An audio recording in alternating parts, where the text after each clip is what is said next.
Què tal, com esteu? Benvinguts al Des d'aquí a Ràdio Olot i Olot Televisió, en aquest dimarts en què la farem petar amb en Josep Andrés. Què tal, Josep? Benvingut. Bon dia. Gràcies per acompanyar-nos. Has celebrat bé la castanyada o no? Sí. Sí? I he fet de castanyero i castanyera. Ah, mira que bé. De tot. Faig una mica de tot. Ja saps Sí? que jo estic a l'entitat del FIT i una de les activitats que tenim és aquesta d'aquest personatge de la castanyera, cap aquí, cap allà, i bueno, com que el personatge en si és lo important, el que es posa dins és secundari i a vegades s'ha de fer una mica de tot. Però, bueno, Ha de lluitar gaire la castanyera contra el Halloween o no?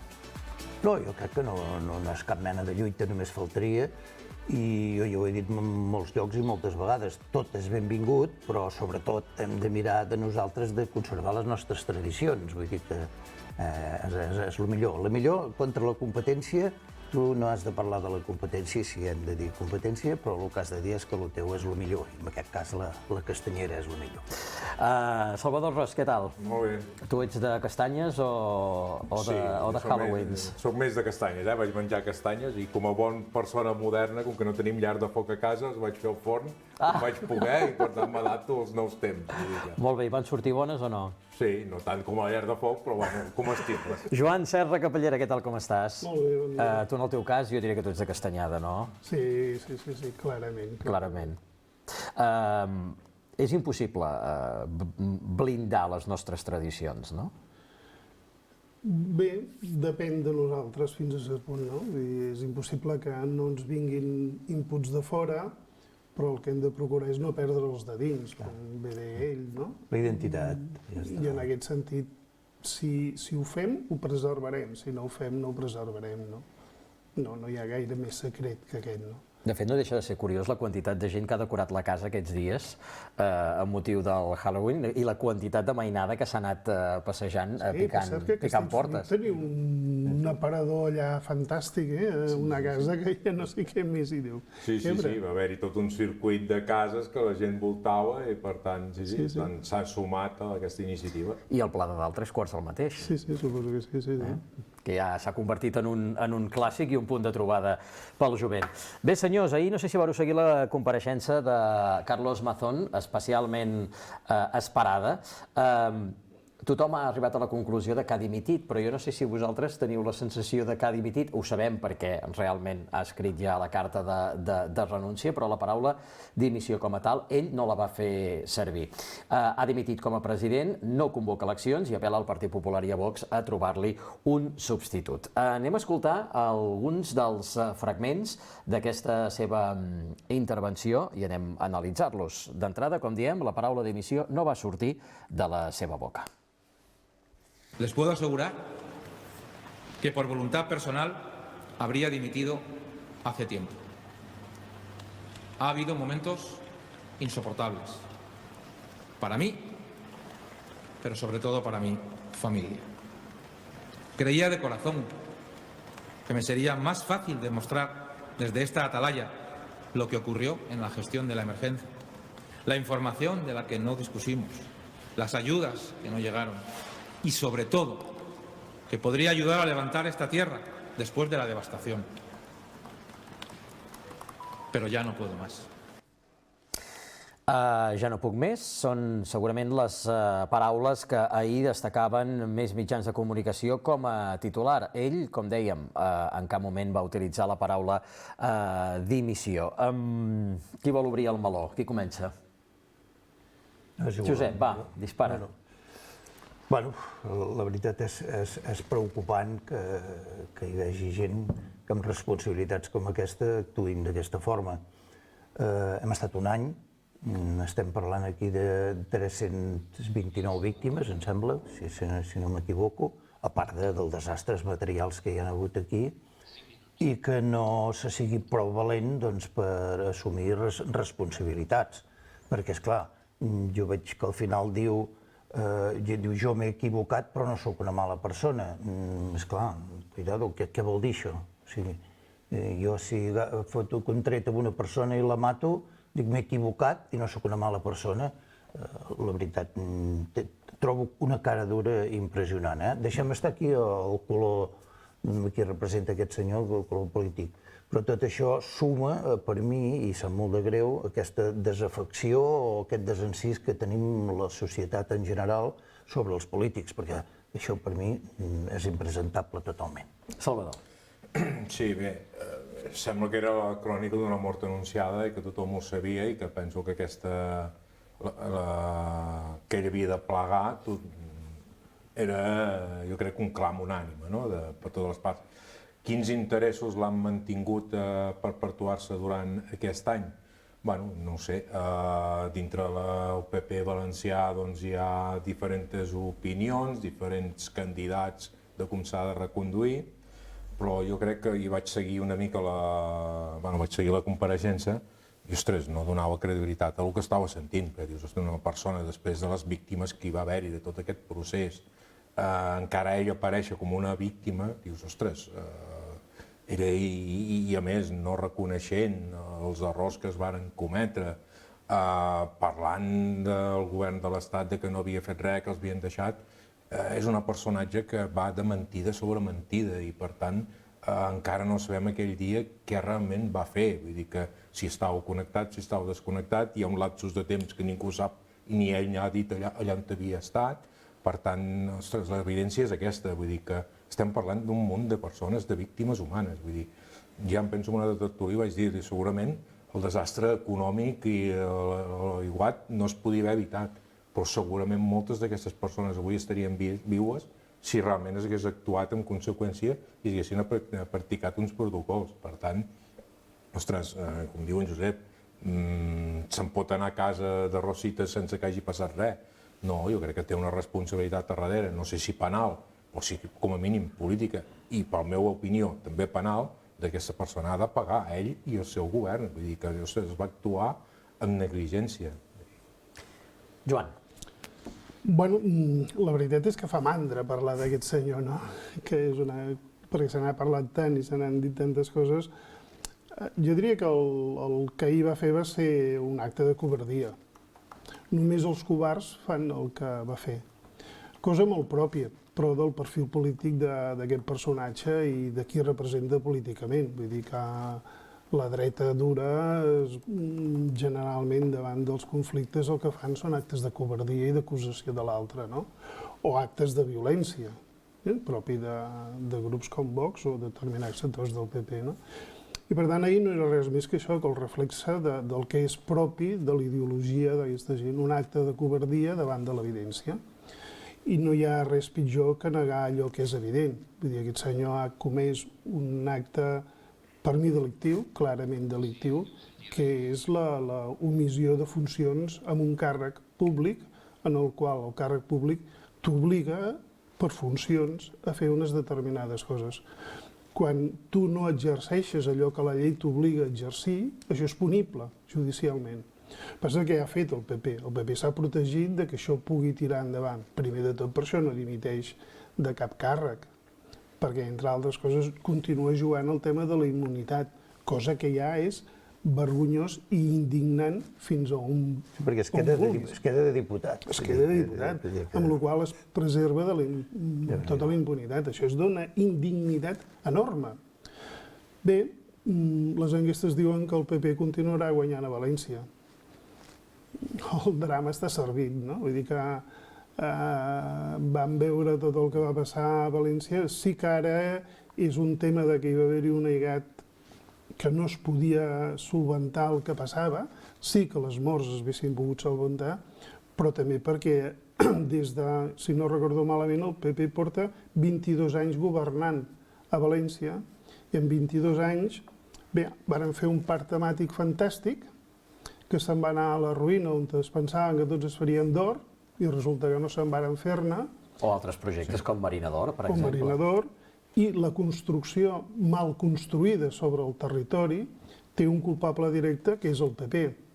I aquí tothom calla, el PP ho focalitza amb la persona de Mazón i el problema dels altres.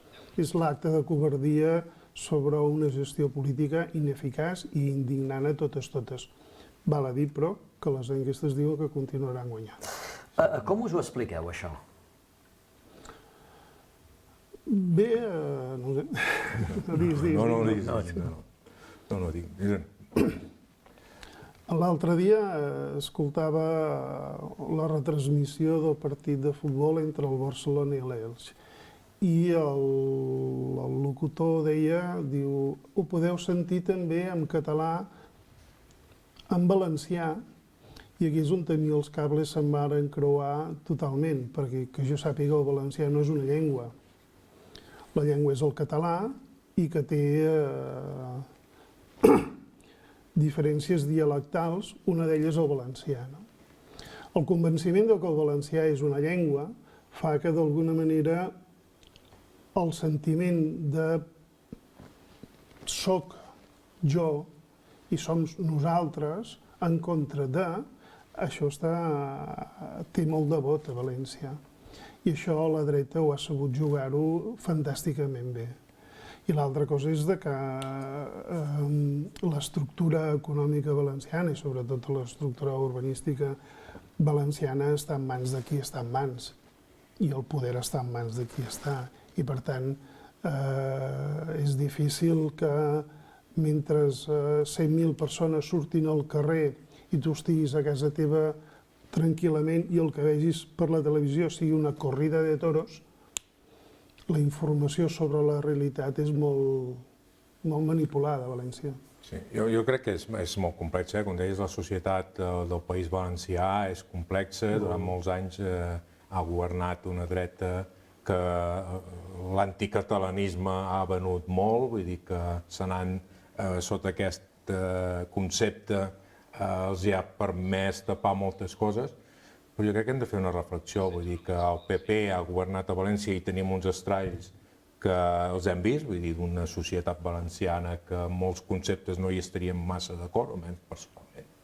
Però també hi ha un fet agreujat que és la presència del Vox, d'aquest argument que radicalitza el PP i una de les premisses que varen haver de fer el PP per acceptar el govern era el desmantellament d'aquella unitat d'emergències, per tant, i això ho estem veient a diferents comunitats, allà on governen aquest PP amb el suport de Vox, que s'està desmantellant un estat de recursos que dius, ostres, d'emergències, ho hem vist aquest estiu amb incendis, amb comunitats que dius, ostres, per què no teniu un equip de bombers a l'estiu o per què estem aprimant l'Estat amb unes unitats que veiem que són necessàries. Per tant, treure cossos d'emergència per destinar els recursos a potenciar els toros, això és una marca que ven el PP, a Vox, perdó. I això ho estem veient, i és el que ens ve en aquest país, perquè moltes enquestes el que estan dient és que a Espanya tindrem un govern del PP i Vox si no hi ha cap cosa, un miracle que ho aturi, no? I això ens hauria de fer reflexionar, és a dir, ostres, estem veient que tenim unes mancances que l'urbanisme a València segurament ha fet i a molts altres llocs, però sobretot a la Comunitat Valenciana, al País Valencià, que s'ha agreujat, i que en lloc de posar-hi remei, el que estan fent és retirar aquests recursos i deixar-ho tot al lliure mercat, per dir-ho d'alguna manera. I llavors en patim aquestes conseqüències. Jo crec que aquest mal govern del PP durant molts anys, ostres, aquests dos anys que portem de legislatura amb el suport extern de Vox, s'han agreujat molt més. Josep. Sí, ara que parles de Vox, aquí també el que és una mica preocupant, que a dia d'avui tot això va remant el vent a favor de Vox, perquè ara mateix, a dia d'avui, València és el que té la paella pel mànec, tant s'hi van per un cantó com s'hi van per l'altre. I quan va néixer Vox, que no fa massa, van sortir 4 personatges que jo crec que tots plegats vam dir, ostres, on van aquests o què faran? No faran res. Semblava menuts, no ho sé, almenys jo personalment vaig dir, ostres, això és anar a ressuscitar morts. I avui, de la manera que va avançant, home, realment és una mica preocupant, perquè aquí ens podem trobar que el PP, per salvar aquí cadires, es baixarà els pantalons i el que faci falta davant de Vox. I això no deixa que és una inèrcia preocupant, però també, per una altra banda, si ens trobem tota aquesta situació, val la pena fer una reflexió del per què de tot això, no? I sovint és perquè, per l'altra banda, doncs potser no es fan els deures que s'haurien de fer o que avui la societat en si necessita. I llavors aquestes mancances i aquesta problemàtica que la societat estem visquent i que no s'hi posa remei o que sembla que es mira una mica de lluny, esclar, tota aquesta gent, com que s'estan mirant, allò que diuen els toros, i no soc tauromàquia de cap manera, però allò de mirar els toros des de la barrera, és molt fàcil de fer un populisme que la gent el va comprant cada vegada més, no?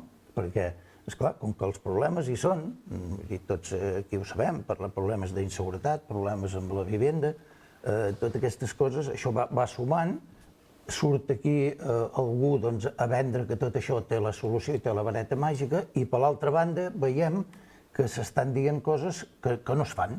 O sigui, s'està venent que se solucionarà això, que se solucionarà, i no és aquest, sinó que cada dia veiem més que el carrer està descontrolat.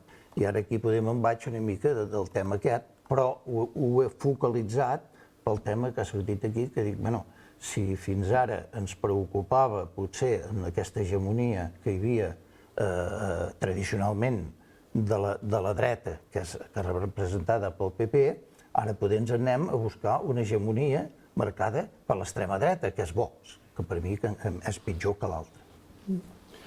Bueno, aviam, és molt complicat, perquè a València es fan un referèndum intern sobre si l'escola valenciana ha de ser en valencià o ha de ser en castellà. Guanya l'opció ha de ser en valencià i la resposta del govern és dir, botifarra. Davant d'aquestes situacions és molt difícil. Què fas? Surts al carrer i comences a cremar coses o et quedes a casa i et vas quedant a casa? I aquesta és la gran victòria de Vox i del PP, que ens quedem a casa i que renunciem als drets. I en la mesura en què renunciem als drets, ells guanyen. Si la votació va ser que l'escola a València havia de ser en valencià, l'exigència ha de ser que ha de ser en valencià.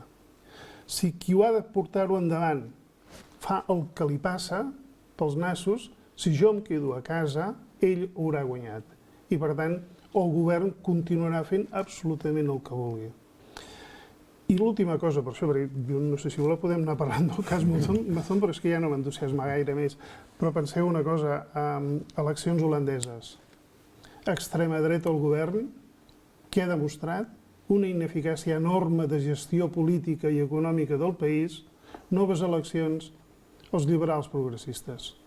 L'extrema dreta serveix pel que serveix i la dreta serveix pel que serveix.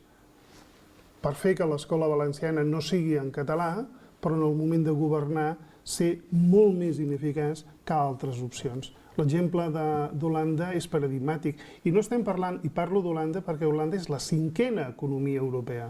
O sigui, no és Bulgària, no és Espanya, és la 5a economia europea. I la 5a economia europea, manada per l'extrema dreta i la dreta, ha fet figa. Per què? Perquè per ells el poder és no saber-lo gestionar. I el que ha passat a València és l'exemple claríssim de l'ineficàcia de gestió de la gent de Vox, que són uns inútils, de la gent del PP, que són uns inútils, quan del que es tracta és de fer de gestió pública. Són molt hàbils quan han de fer gestió particular. Però quan han de fer gestió pública, com que no es creuen amb el bé comú i no creuen en el bé públic, passa el que ha passat en els focs aquest estiu i passa el que ha passat a Madana i passa el que ha passat a Holanda.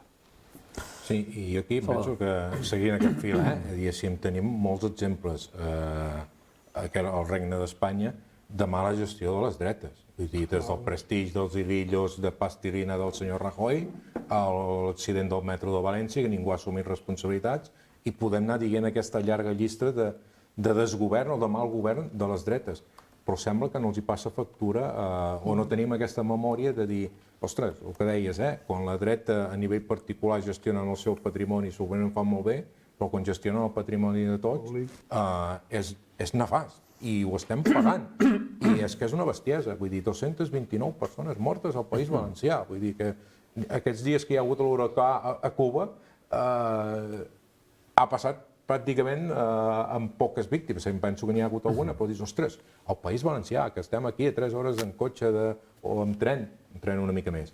Però a tocar, ostres, 229 persones, vull dir que dius... Hi ha una cosa que abans em sembla que l'ha apuntada en Joan. El tema dels aforaments no hauria d'anar acabant, perquè és molt greu, no?, que pel sol fet de tenir un càrrec públic estiguis aforat de la justícia. Això no té cap sentit, però no ho sé.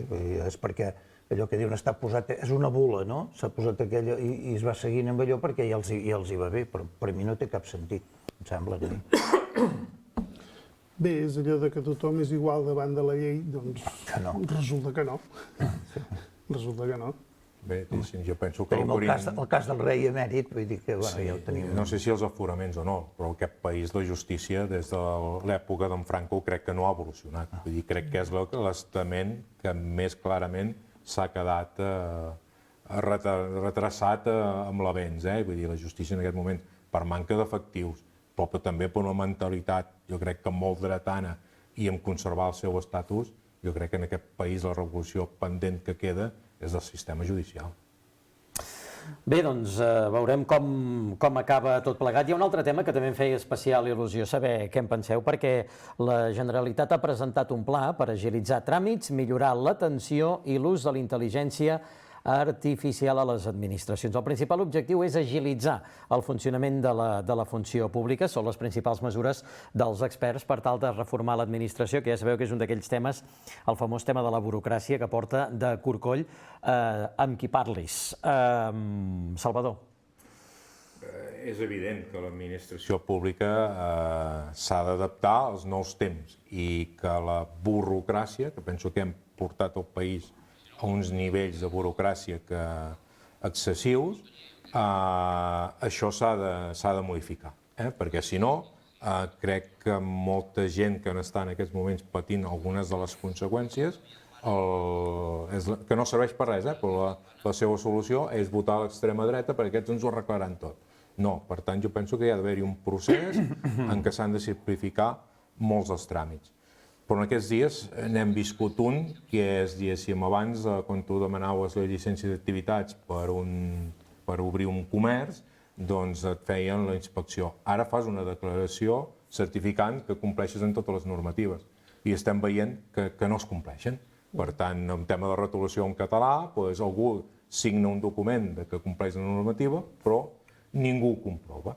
Per tant, també tenim un dèficit per mi de la gent que fa tots aquests certificats, que són enginyers, tot el tema de gestories, que també s'haurien de posar al dia i de dir que quan algú presenta una documentació davant de l'administració, hauria de ser capaç que aquella documentació realment certifiqués el que compleix la normativa, que això moltes vegades no acaba passant. Crec que l'administració ha de fer un pas valent endavant, de dir simplificar tràmits. Crec que hi ha d'haver-hi a l'entorn tota una sèrie de gent que simplifiqui aquests tràmits i que realment siguin competents per tramitar-ho. I llavors hi ha l'última part, que és dir, som el país que fem més normativa i som els que menys la complim. Per tant, diguéssim, potser menys normativa, però que realment qui la fa la paga, que diuen, és a dir, escolta'm, no paguin justos per pecadors, perquè és el que veiem en molts municipis, fem un ressalt perquè en Pere no corri, i tot el poble ha de fer el ressalt perquè en Pere continua corrent i el salta el ressalt. Per tant, potser menys normativa i això requereix de molts esforços. És complicat perquè el sistema funcionarial de tota l'administració és complicada, però és que o afrontem de cares o hi prendrem mal. Josep. No, a veure, per mi és molt preocupant si l'administració fos una empresa i el ciutadà, vull dir que som els que hem d'anar a l'administració, doncs si fos una empresa perdria tots els clients. Perquè jo crec que si es fa una enquesta serà molt difícil trobar algú que digui que està content de com funcionen els tràmits a l'hora de qualsevol cosa. Perquè jo, la veritat, potser és coincidència i la veritat és que quedo a vegades astorat de dir com pot ser que això tardi tant i que a més vas a consultar i dius sí, bueno, això va lent. I també tinc que dir, i em sap greu de dir-ho, perquè amb això no hem avançat que democràticament no hauria de ser així, que llavors si tu coneixes allà amb en Joan, amb en Pere, on vol que sigui, li dius, escolta, em pots mirar això? Ah, sí, vale. Diu, sí, la setmana que ve ja tindràs arreglat. Esclar. No sé, jo us ho dic perquè a mi em sap greu, em sap greu que això dius, com pot ser que això vagi així? Per què així es pot arreglar i de l'altra manera et diuen d'aquí 3 mesos estarà arreglat? Mentrestant, tu estàs allà perquè necessites aquell permís, perquè no pots obrir aquell establiment o el que sigui, no? I, ostres, això no pot ser. Tot molt lent, molt burocràtic i, a més, que veig com que hi ha moltes competències diferents que potser s'haurien de simplificar i reordenar-les, que et trobs a vegades en què un determinat et ve i et diu, escolta, això ha d'anar d'aquesta manera. I llavors, ja t'ho dic, perquè jo m'hi he trobat amb una finalització d'obra i ve aquell diu, això per què ho heu fet? Jo us ho dic perquè jo m'hi he trobat, I diu, home, per què ens varen dir que havia d'anar així? No calia aquí fer això. I llavors ja dius... I t'hi has gastat uns diners. Exactament. I llavors ja dius, hòstia, tu, com pot ser això, O sigui que no hi ha la coordinació o potser les coses haurien d'estar més aglutinades, no? Vull dir, de dir, escolta, no cal aquí que han d'haver-hi 10 departaments que és els que han de decidir a veure si aquí aquest estudi hi ha d'haver-hi tot això. Poder haurien de ser 2, no han de ser 10, que han d'opinar sobre el que s'ha de fer aquí. Dic jo, no ho sé. Joan. Bé, d'entrada, un no radical a una qüestió. Vull dir que el tema de primar l'administració és un tema que en aquests moments està en el debat polític i en el debat públic. I qui ho capitaneja, això? Doncs ho capitaneja un senyor que es diu Donald Trump i un senyor que es diu Milei a l'Argentina. Si del que estem parlant és d'enfeblir les administracions de l'Estat, jo no hi estic gens ni mica a favor, perquè aquesta és una política que el que porta és un empobriment enorme de la societat del benestar. I tot allò que suposi un empobriment de la societat del benestar és una pèrdua de bé col·lectiu i de bé públic impressionant. L'opció hem d'aprimar l'administració no és l'opció dels Donald Trump i dels Milei. Aquesta és una nefasta opció que no porta absolutament i no portarà absolutament enlloc. Fixeu-vos bé, s'està recuperant als Estats Units? No, estem veient les pantutxades d'un senyor, però la situació interna del país no està millorant. Està millorant la situació a Argentina, en termes generals no està millorant i estem veient les pantutxades d'un senyor que es diu Milei. És molt bèstia plantejar-se el que estan fent aquests països a nivells universitaris, educatius o sanitaris. Aquesta no és l'opció. Anar per aquest camí anarem molt malament, però hem de tenir present que quan es parla d'afeblir l'administració, això ho diu Vox i això ho diu el PP. I per tant, és una dreta amb uns interessos molt concrets sobre quines han de ser les finalitats i funcions de l'Estat. Dit això, per tant, un no radical en aquest sentit, és evident que s'ha de plantejar una reforma profunda i intensa del funcionament de l'administració de l'Estat, que és una cosa molt diferent a aprimar l'administració de l'Estat. Són dos conceptes que no tenen res a veure l'un amb l'altre. El primer és fer desaparèixer el concepte d'Estat, l'altre és modernitzar, fer més àgil, fer més dinàmic, fer que no passin les coses que aquí van apareixent i que, per tant, això és una cosa que, llegit la proposta que s'ha fet en el govern català, dius, bueno, hi ha moltes coses que són de sentit comú. Ojalà es pogués avançar en aquesta línia. Evidentment, des de la carrera funcionarial, l'accés a la funció pública, a l'agilització de tràmits, el fet que els expedients s'unifiquin i no es diversifiquin, etc., tot això facilitarà coses. El problema per mi radica en que moltes vegades quan s'està plantejant la reforma de l'administració s'està plantejant des de les lògiques de l'administració, que és com s'ha creat l'estructura administrativa, i no des de les lògiques de les necessitats del ciutadà. I fins que l'administració no es plantegi des d'aquesta segona lògica, no ens en sortirem. Com es fa això? Doncs a través de processos democràtics amb un nivell de transparència molt més alts que el que en aquests moments hi ha i que el que són les necessitats ciutadanes siguin les que quedin recollides a nivell de la legislació administrativa i no al revés, que el ciutadà s'hagi de venir a les lògiques de l'administració, perquè és quan les coses no funcionen. les lògiques de l'administració no tenen per què ser les lògiques del ciutadà. I en aquests macroestats el que s'han creat són estructures administratives que es retroalimenten, que es generen imaginaris administratius públics, que qui els pateix? El ciutadà. Hi ha una qüestió lligada amb això que tu ara apuntaves. Una de les principals mesures que implica aquest pla, i de fet hi ha 50 mesures diferents, és la creació d'una direcció pública professional. Implicaria un canvi de model en l'elecció d'alguns alts càrrecs que ara s'acostumen a escollir per afinitat política i que passarien a ser exclusivament per mèrits.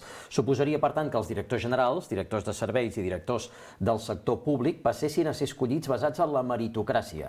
Ja s'ha aprovat la memòria preliminar de l'avantprojecte de llei i s'espera aprovar-hi definitivament el Consell Executiu al mes de març. Això, per tant, implicaria que finalment a les direccions generals hi hauria gent que hi entén de les coses, no? No sé, primer, dic que comparteixo al 100% el que ha dit en Josep. Jo he intentat explicar... Perdó, Joan.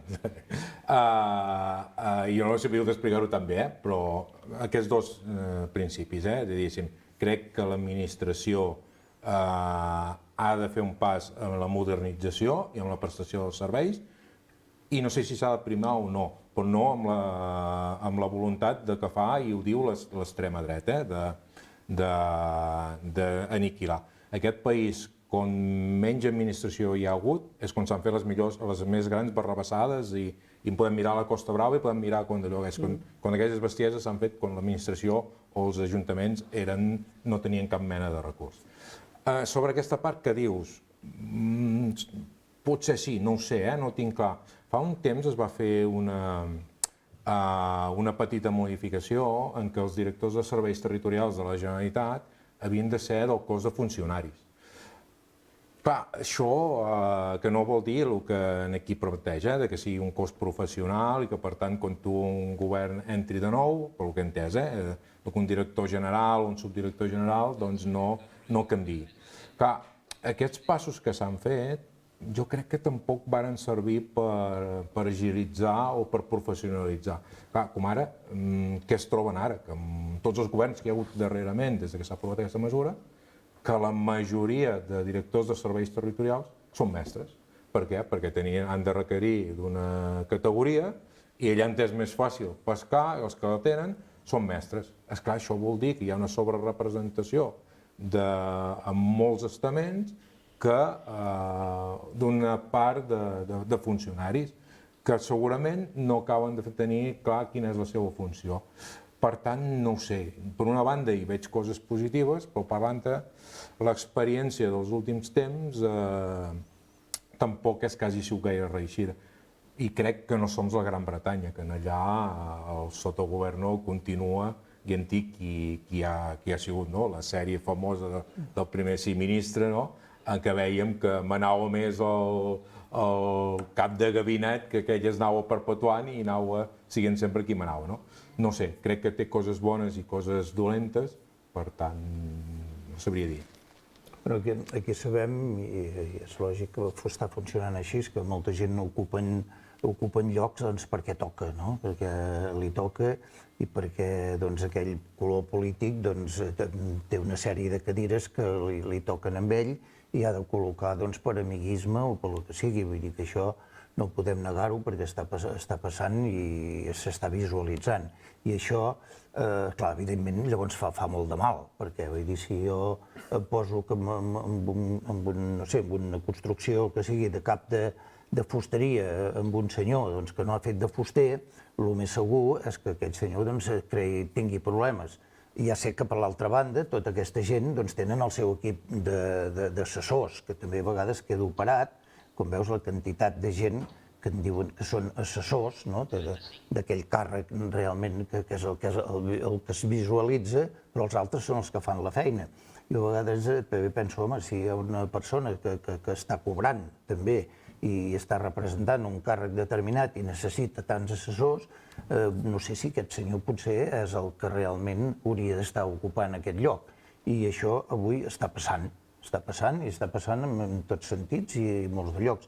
I jo, no sé, personalment a vegades conec alguna persona que diu, ostres, no sé, aquest senyor està aquí, jo a casa meva, a la meva empresa, no el voldria pas. I això, vulguem o no, fa mal. Fa mal perquè es prenen males decisions o senzillament aquell senyor el que fa és de lloro, no? Ell tira allò endavant perquè li han dit que allò havia de tirar, no per la seva capacitat real de poder dir, escolta, no, és que això va així i pot argumentar el per què va així, sinó senzillament perquè li han explicat. Teniu gaire esperança, doncs, amb aquest paquet de mesures o no?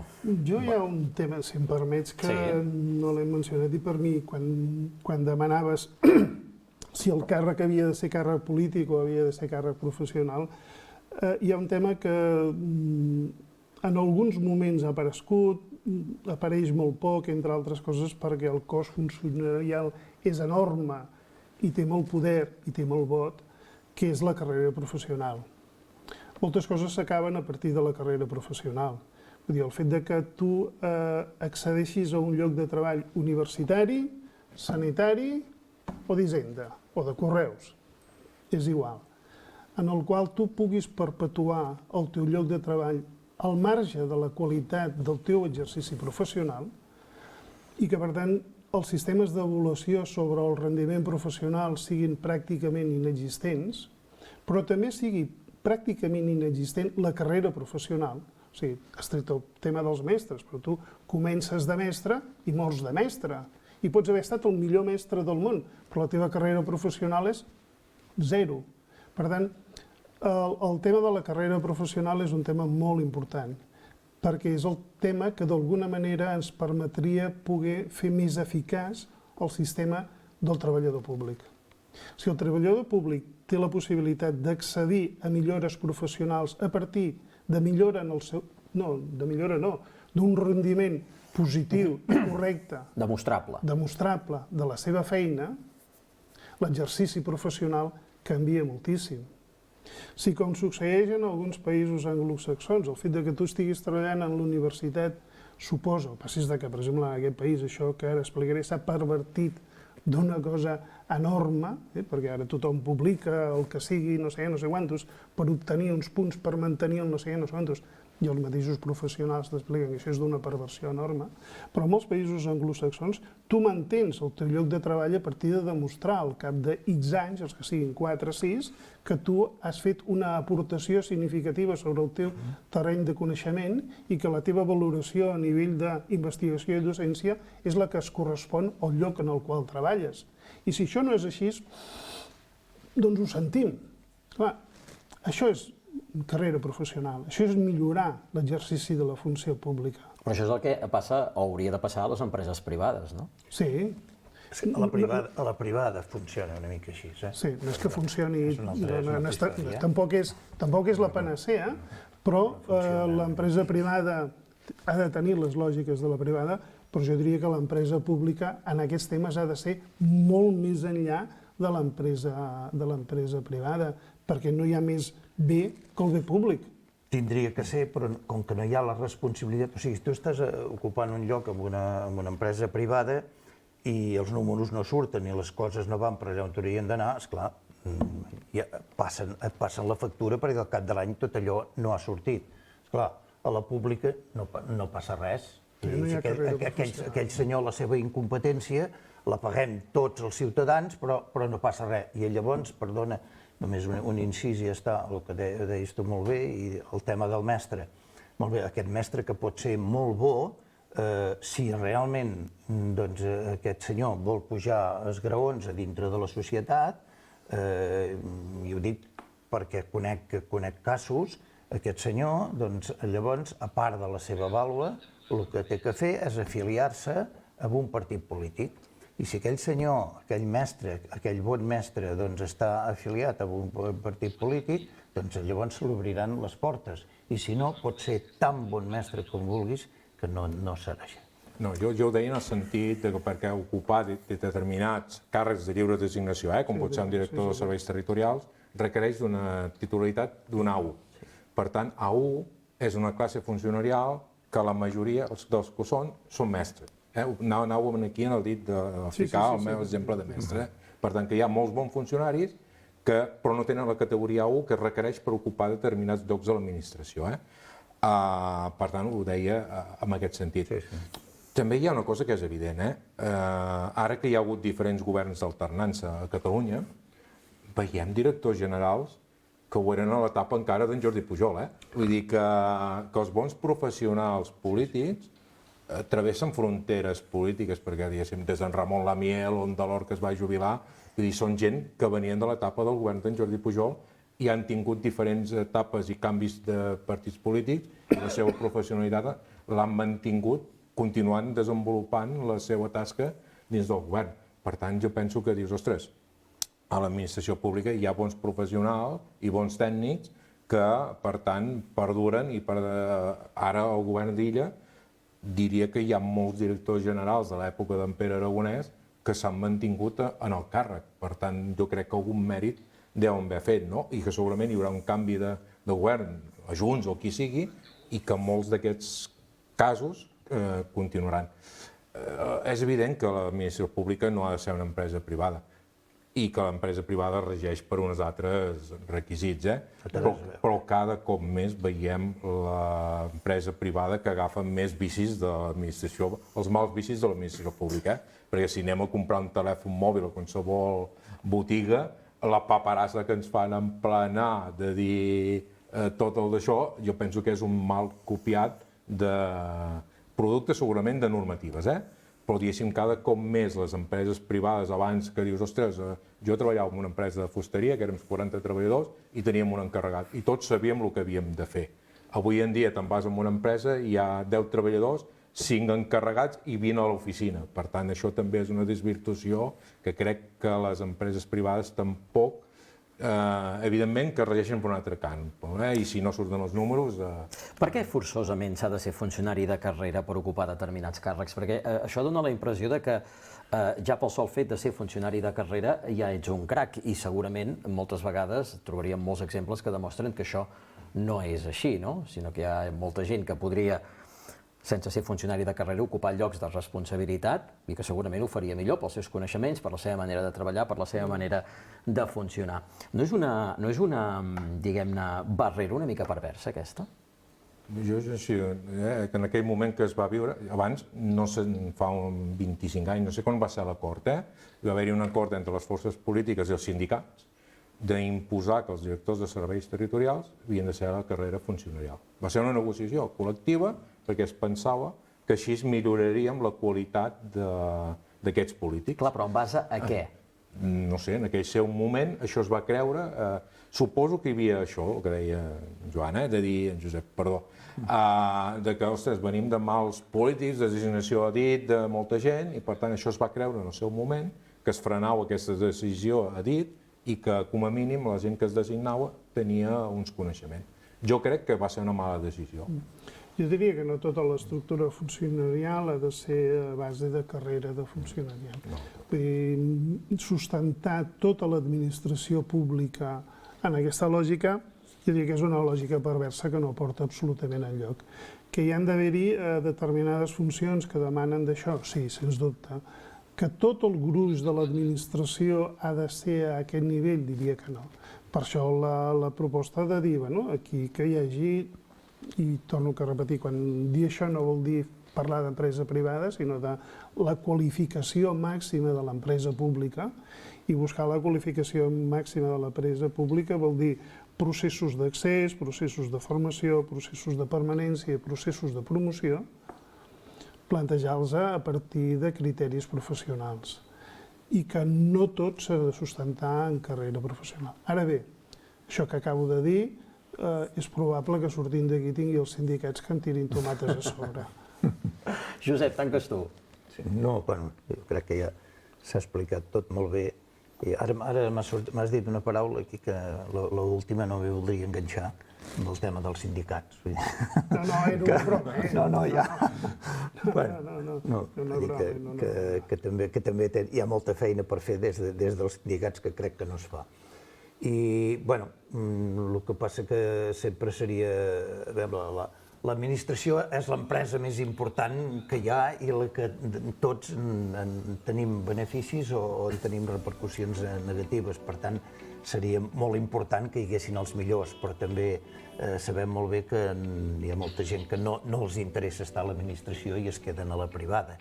Jo tant de bo, a vegades penso, tant de bo aquesta persona X que coneixes pogués estar en un lloc d'aquests de responsabilitat, que aniria més bé. Per cert, una de les qüestions que volies dir alguna cosa. Sí, no, només una petita cosa.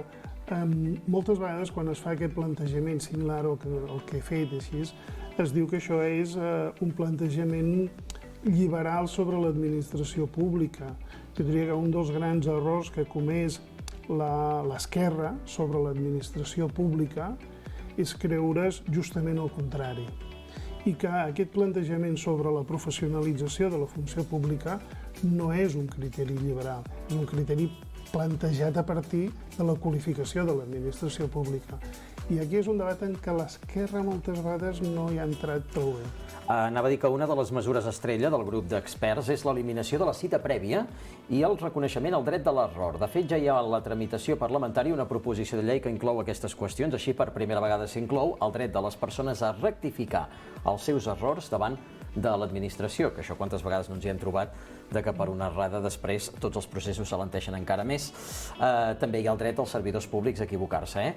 Són detalls que anirem coneguent. Segons el govern, aquest dret estableix una nova relació basada en la confiança mútua. I ara aquí obriríem un altre debat, però no tenim més temps. Joan Serra Capellera, Josep Andrés, Salvador Ros, gràcies. I tornem demà a la mateixa hora. Que vagi bé, adéu-siau.